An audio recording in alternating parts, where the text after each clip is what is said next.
Hello, everybody, and welcome to today's live Q&A session.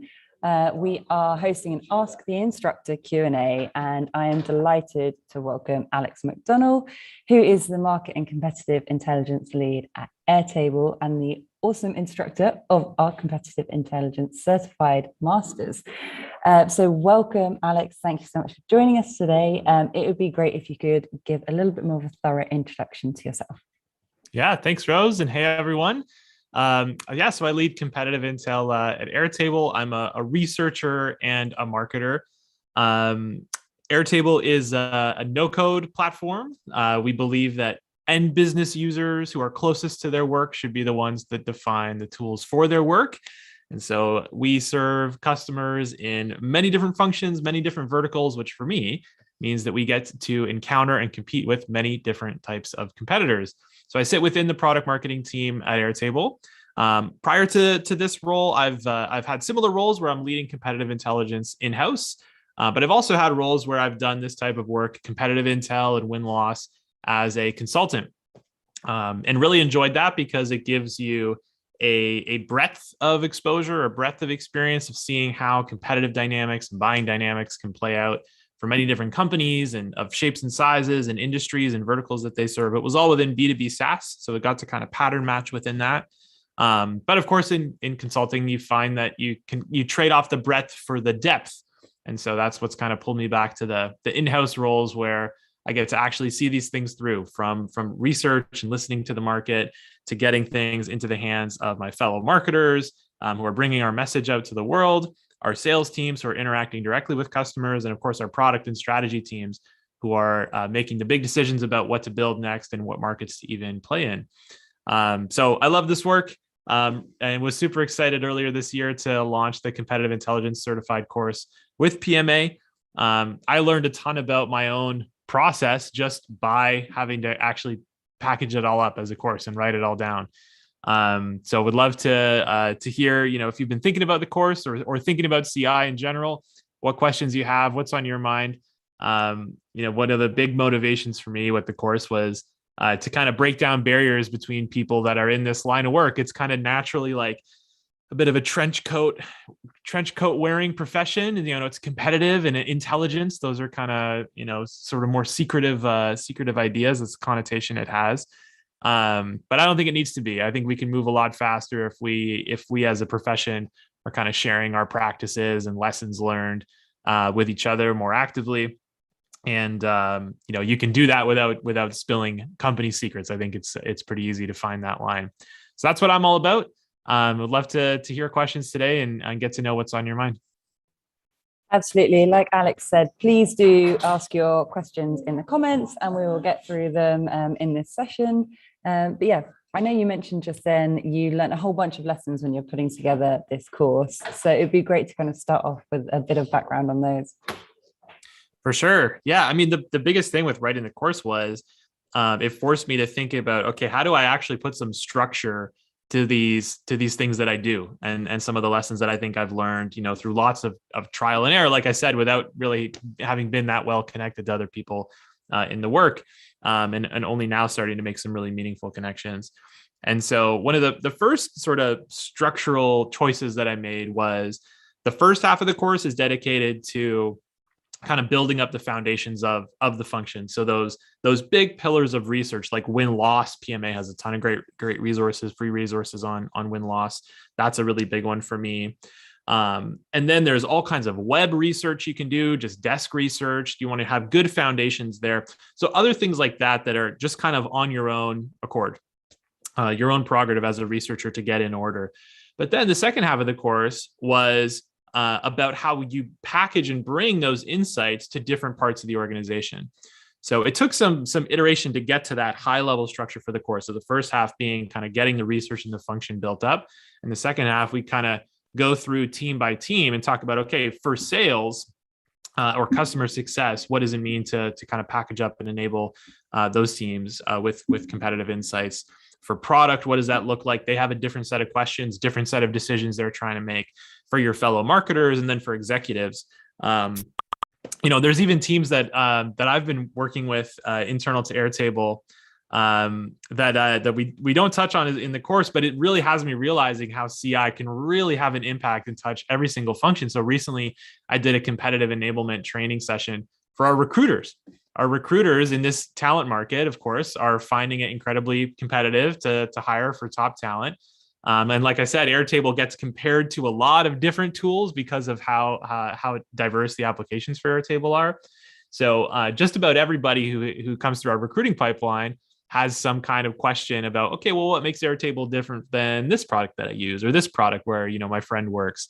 And so our recruiters had come to me with a request to get a little bit more comfortable and informed in the competitive environment. So that's kind of and going through that for the course, outside of the course, it just gave me a better and clearer structure for how I approach my day to day. There's things that I need to do as a researcher and as a practitioner to get insights in order. And then there's all the things I need to do to package and distribute them. So that was one. And then the other one, this was actually a great sort of lesson or piece of feedback that I got from Tamara Graminsky, who also created a course with PMA. And she challenged me on the proportion of where I was sort of spending time in the course for those different groups that CI supports. So namely, I had a really substantial module on how CI supports sales and customer success, those customer facing teams, and a little bit of a lighter one on product teams and marketing teams. And she said, like, Alex, there's so many companies now, her own company included, that don't even have a sales team, and they're at a pretty mature stage of growth because they've been so product led. And may not ever or may not for quite a long time or for a couple stages of company growth away. So surely CI can still apply to them, right? And surely it can still make an impact for them. And I was like, absolutely. And it made me reflect that my own experience had been more so with companies that definitely had a product led energy to them, but were fairly mature in building out their sales teams. And that's where a lot of the most pressing needs for my work were, and where my time went, and therefore where my expertise was built. But yeah, Airtable is kind of a great example now where the company has definitely gotten to where it is, with a lot to owe to that product-led motion that people can just come to the website, sign up for a free trial, sign up for a plan just with a credit card, and get a ton of value out of the product themselves. So that was another lesson for me, is as the world has become more product led, how does the role of CI change? You might spend time with different teams in different ways. It wasn't just a question of, I'm now going to spend more time with the product team and less time with the sales team, but it's actually the nature of the work I'm doing with the sales team is quite different, because I might, yes, spend more time with product marketing to get those users through the funnel, the product-led funnel. But then on the sales side, we still do some cold outbound where if sales needs to get the attention and interest of someone who's never heard of us. But a lot of their time is spent dealing with leads that came through the product qualified pipeline. And so people actually do know a bit about Airtable. And so it's a different sales conversation, a different competitive conversation when some end user has actually picked up Airtable in my case, or any product-led product that this would apply to, and is already getting some value from it, is maybe getting a different set of questions from their IT team or their manager about how it compares to competing tools. So those are a couple lessons that I learned just going through the process of having to get sort of lessons out of my head and onto paper, and then eventually on video for the course. Yeah, absolutely. I think there's some really valuable points in there. And I think it really proves that the role of competitive intelligence within that product marketing function specifically is coming to the fore as that strategic strength, not just kind of a reactionary tool for the sales team and things like that. So really interesting to see that kind of come to life in how you are actually building out the course as well. So I just want to dive in with an interesting question that is off the back of our recent CI Trends report, actually. We found that only 62% of respondents were actually paying for a CI tool to help them in their process. You kind of mentioned it in the first point there when you're building out the course, whether it's desk research or whether you're investing in sorts of tools and stuff like that.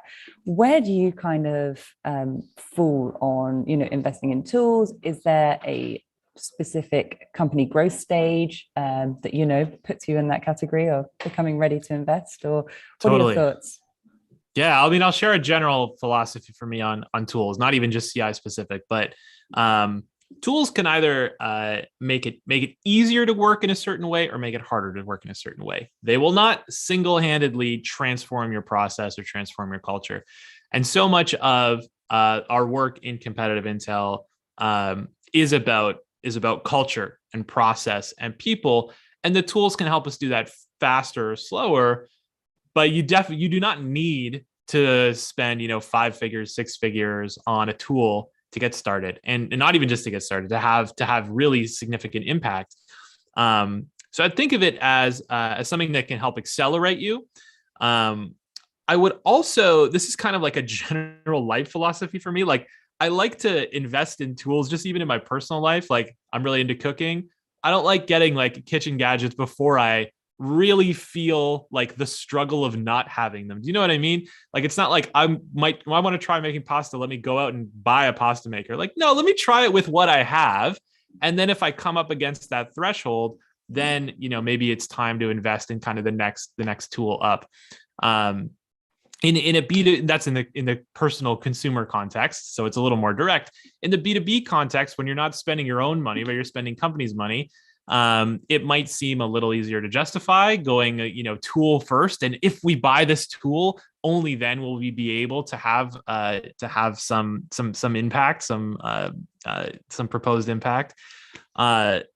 And again, it might be true that you might be able to get there faster, but it's actually, I'm skeptical that you're going to be able to make the most of the tool if you haven't tried some version of that program or of creating that impact with the tools, the people, the practices, the culture that you already have. So tools are just part of the picture. Specific to CI tools, have a look. I mean, there's some really powerful stuff out there now, particularly with what tools can do for web scanning. There are also tools that will help you kind of bring those insights and that enablement out to different parts of the organization. Tools, again, especially on that side, tools can help, but that is so much about the relationships you have, the culture that people have, the attitudes that they have towards CI. Do they see it as something that's going to help them move faster in their jobs, or do they see it as another form they have to fill out? Or someone, in the case of win-loss, right? I'm only going to kind of put the half of the truth into this loss form because I don't actually know where this goes, and I don't really trust the destination or the process here. So a tool cannot help you solve that kind of cultural or process problem.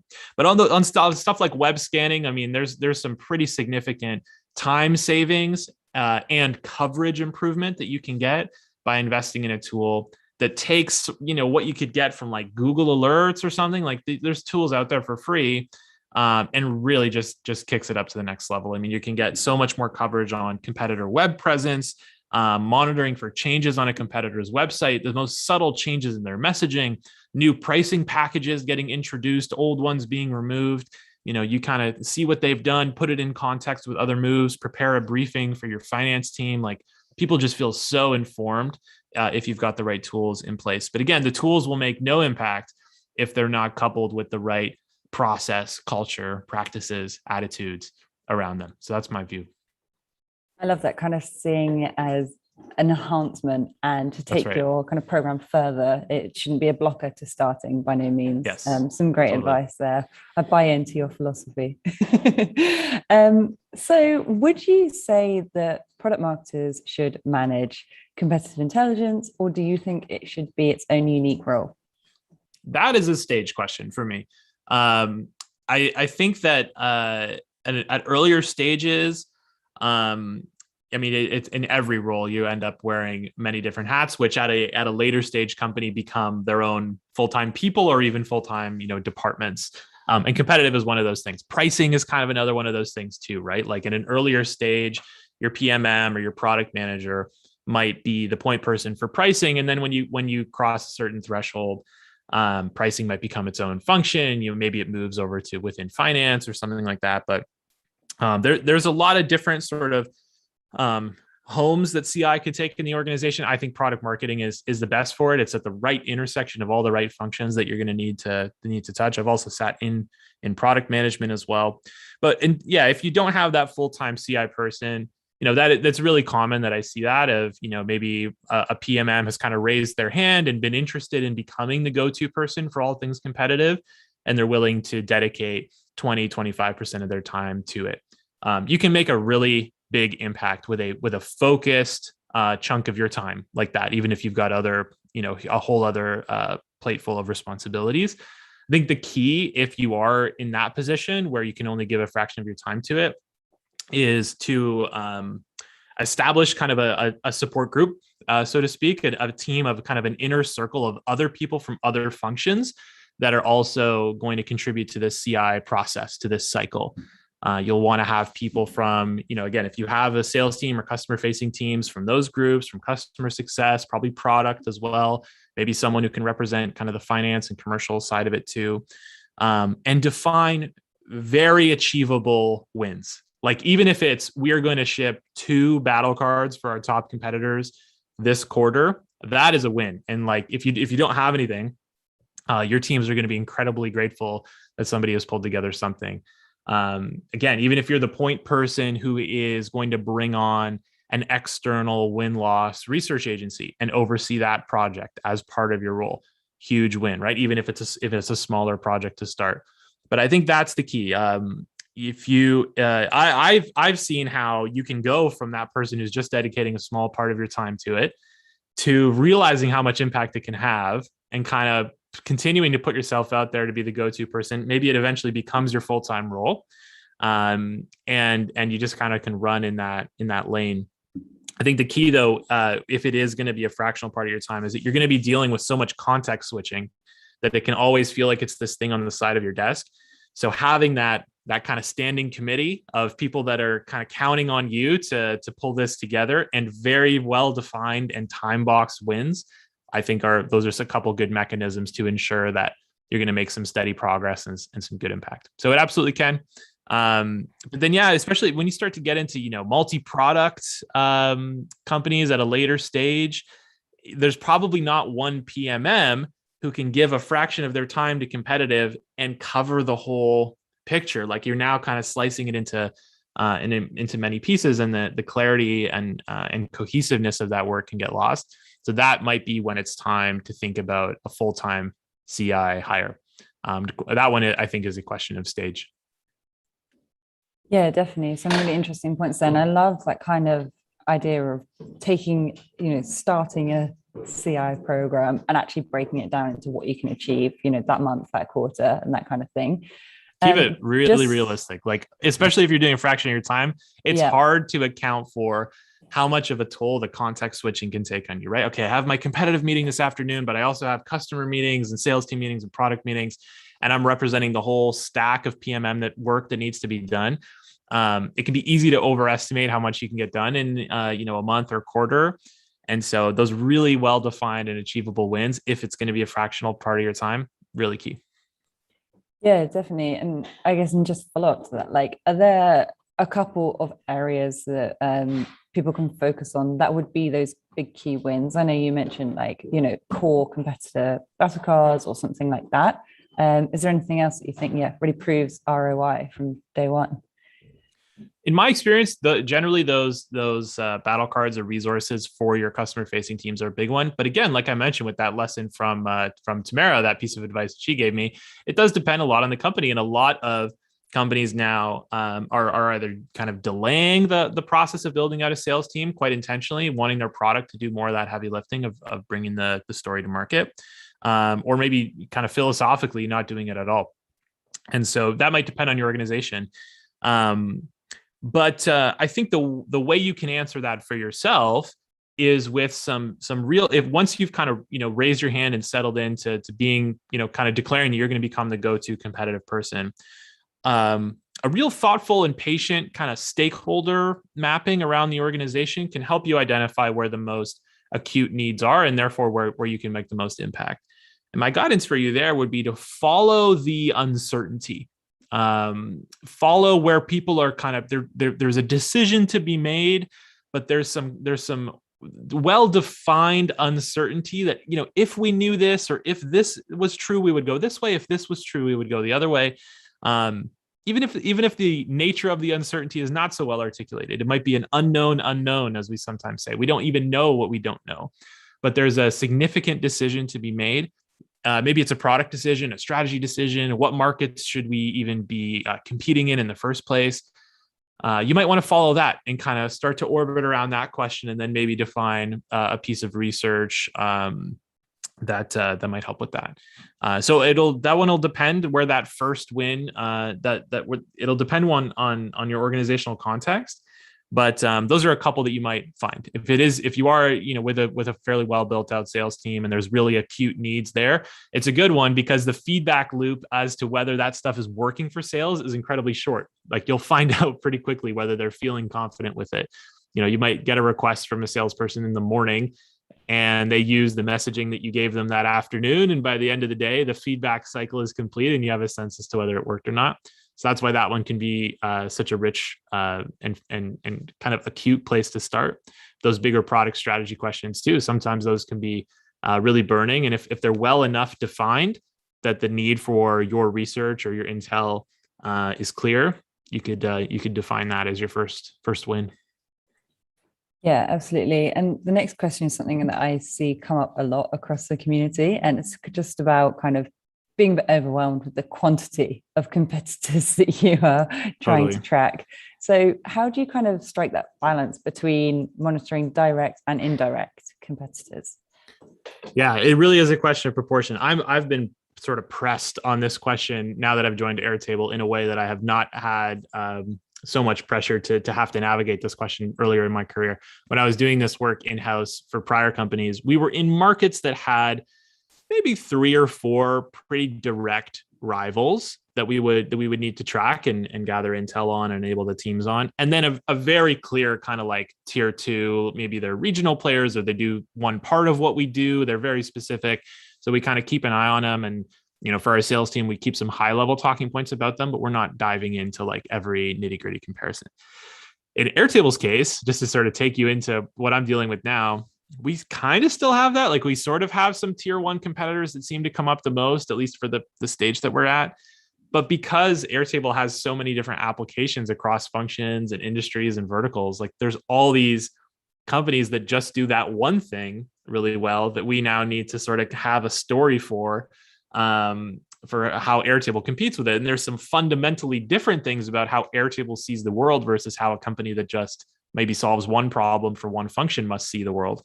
But you have to go to some next level of depth. And so a couple things.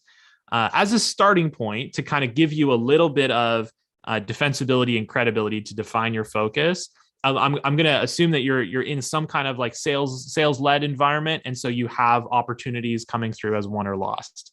If you can pull that report from CRM and get a pulse check on which competitors are coming up most often, particularly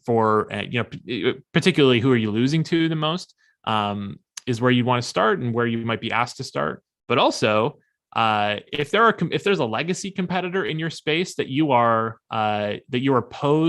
sort of well positioned to displace, let's maybe do a little more digging there too. Like there might be more we could learn about what's already working to make that go even faster than there is to try to close every little gap as to why we're losing against some other competitor.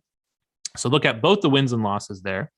But that's a place to start. And you can say, based on our CRM data and who's coming up as customers that we're winning against that we want to do more of, and where we're losing against and we might have some gaps to close, these 2 or 3 competitors are going to be our focus, and list out the ones that are not going to be in scope or that might get some very baseline sort of treatment from you, as we're going to track their major news, but we're not delivering battle cards on them this quarter.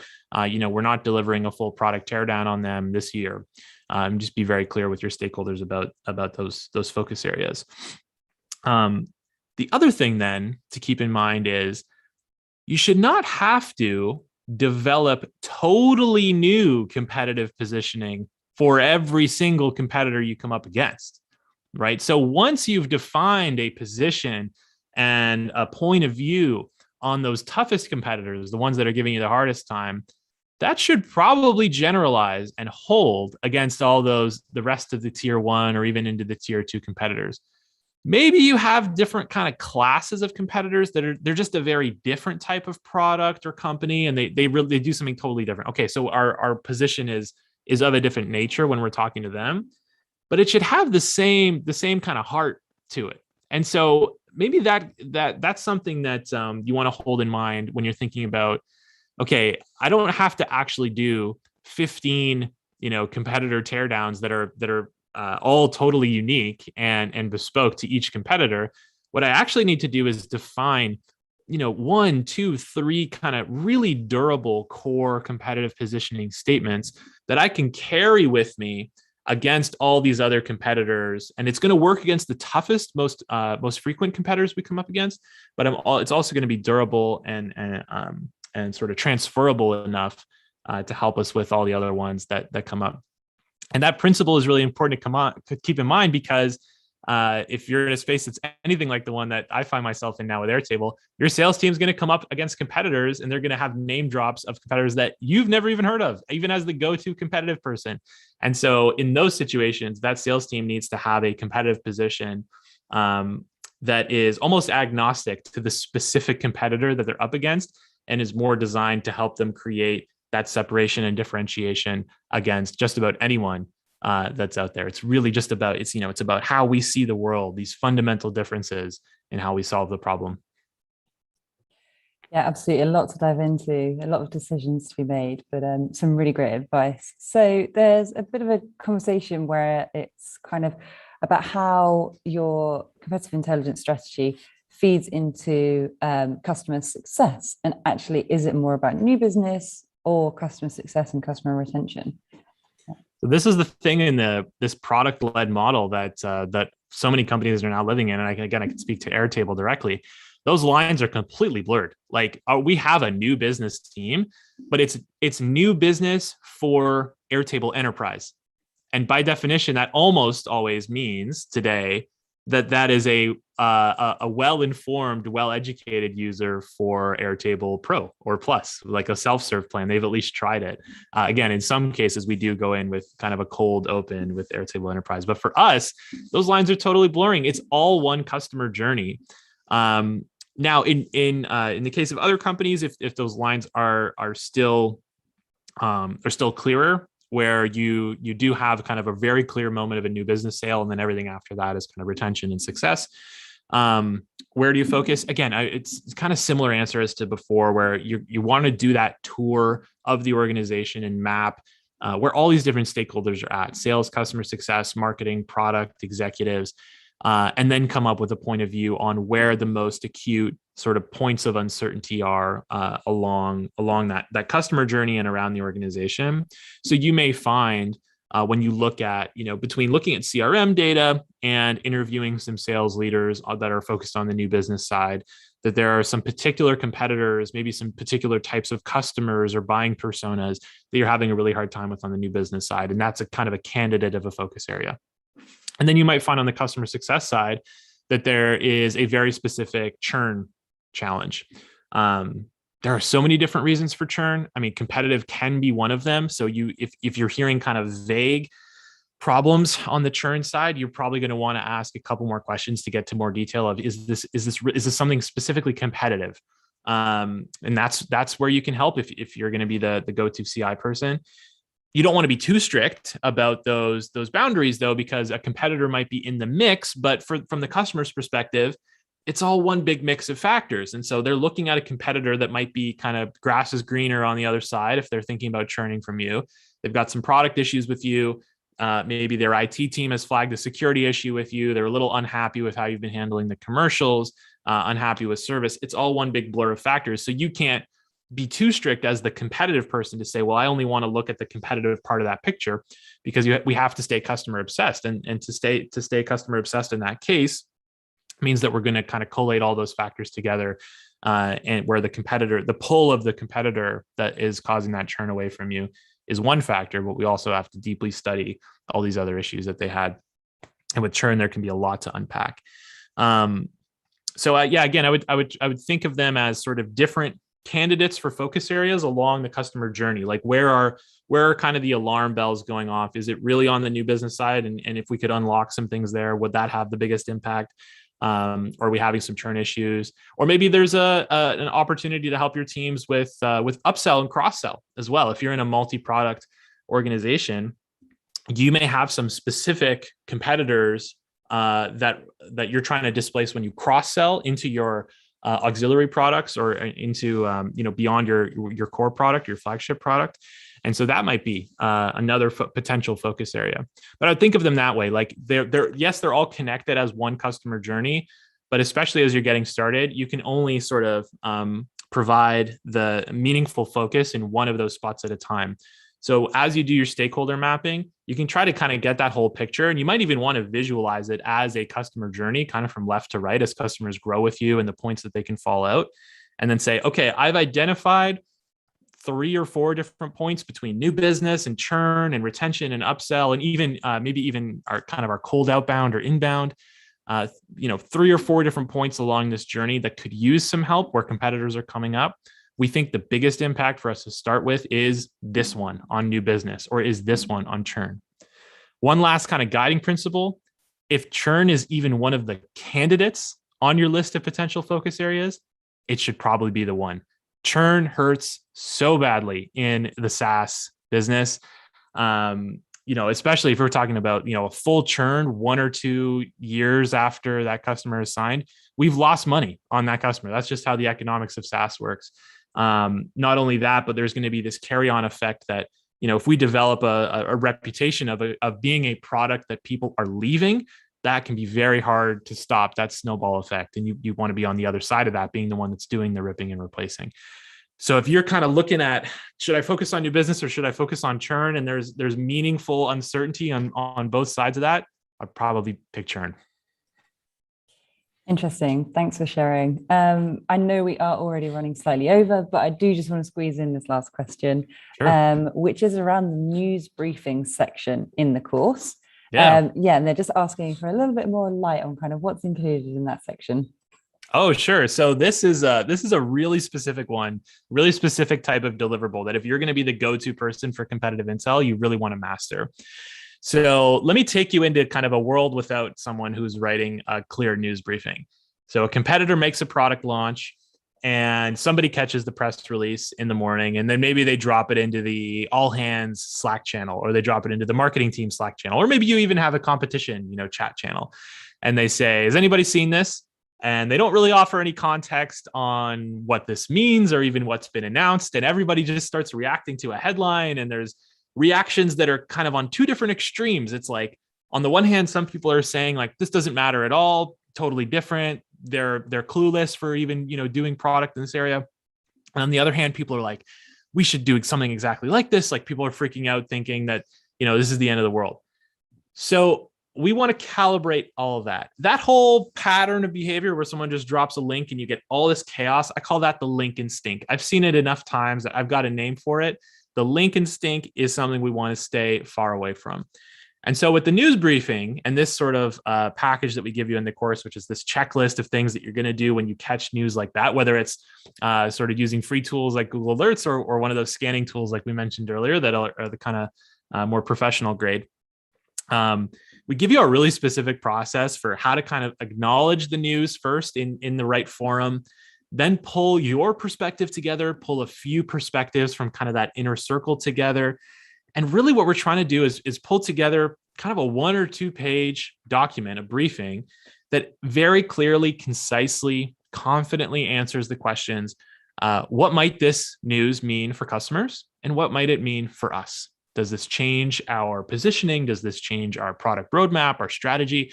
It's probably not going to swerve. Like, any one competitor news announcement should not create like a swerve on your positioning or your product strategy, but it might nudge it. It might color it a little bit. It might inform it.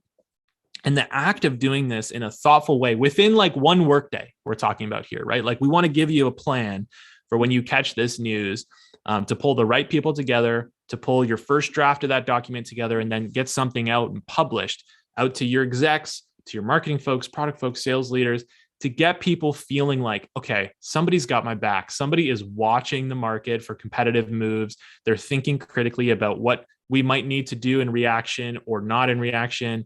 We're staying away from those two extremes of like complete panic or just total ignorance on the other side. They've taken a customer-centric view of it, but we feel very aware and alert of what competitors are doing. So that's what the news briefing is all about, is getting you to that very specific and concise deliverable when news like that breaks and competitors, make an acquisition or launch a major new product, so that your organization is feeling informed because of you. Yeah, absolutely. I think that simple methodology kind of proves that it's not just about, sharing and essentially scaring the rest of the team about changes. It's actually about analyzing and then effectively disseminating that info across the business. And the key is so we want to get to a place with that deliverable where we've made no trade-off between honesty and confidence. Like if it's done a little bit hastily, it might be overconfident to the point where it feels like propaganda. Like people might read that and say, like, I don't know if you're taking this product launch or this competitor seriously enough. And then on the other side, if you just kind of give the competitor too much credit and you don't have any real skepticism or confidence in your own strategy, then people can feel like, whoa, like, is this really like not good for us? Like, should I still be working on what I'm working on if the competitor is, going to take this space or this product kind of away from us? And so we want to get to that point of view. That's what we're always driving towards, these clear and defensible points of view that are both honest and very confident and optimistic. That's what we're driving at. Yeah, absolutely. Well, I just want to say a massive thank you, Alex, for joining us and spending your time going through these questions, and of course, for putting this awesome course together. If anyone does want to check out the course, there's a link in the comments, and you can obviously as well find it via the PMA homepage, or reach out to one of us on Slack, and I'm sure we can point you in the right direction. So yeah, just before we go, Alex, is there anything else you'd like to add, or maybe you can suggest if people want to connect with you further, how they can do so? Yeah, you can find me on LinkedIn, Alex McDonald, as it's spelled here, 2 N's, 2 L's, at Airtable. That's me. I also have a podcast about competitive intelligence. I call it Dance Battle. And the story there is because for me, competition in business or in marketing is less like a war or a boxing match and all these very aggressive analogies that get thrown around, and a little more like a dance battle. And actually, in the course, I get a little more into that metaphor and kind of how it informs the way I go about my work. So find me there. Just to leave you with a sense that for me, competitive intel is one of these skills that if you can kind of add this to your kit as a product marketer, or maybe this is something you're even already doing full time, the nature of the work is such that you to do it well, you have to connect with all these different parts of the organization in the way that a great leader does. Like a formal leader on the org chart also has to have that sensibility. And so I think adding this skill or kind of running in this particular lane of competitive intel can be a real way to accelerate your career, because you're forced to sort of connect between functions, to find these points of view that are durable and defensible, but also very specific without being generic. It's a lot of the same types of thinking that a functional leader or an executive leader has to do. So it's been an awesome place to spend sort of chapters of my career in, and it feels amazing to be able to share what I've learned through this course. Absolutely. Well, it was a pleasure to work with you, and on to a very bright future, I'm sure. So thanks very much again for joining us, and thanks everybody for tuning in, and we'll see you all soon. Yeah, thanks for hosting, Rose. Thanks for watching.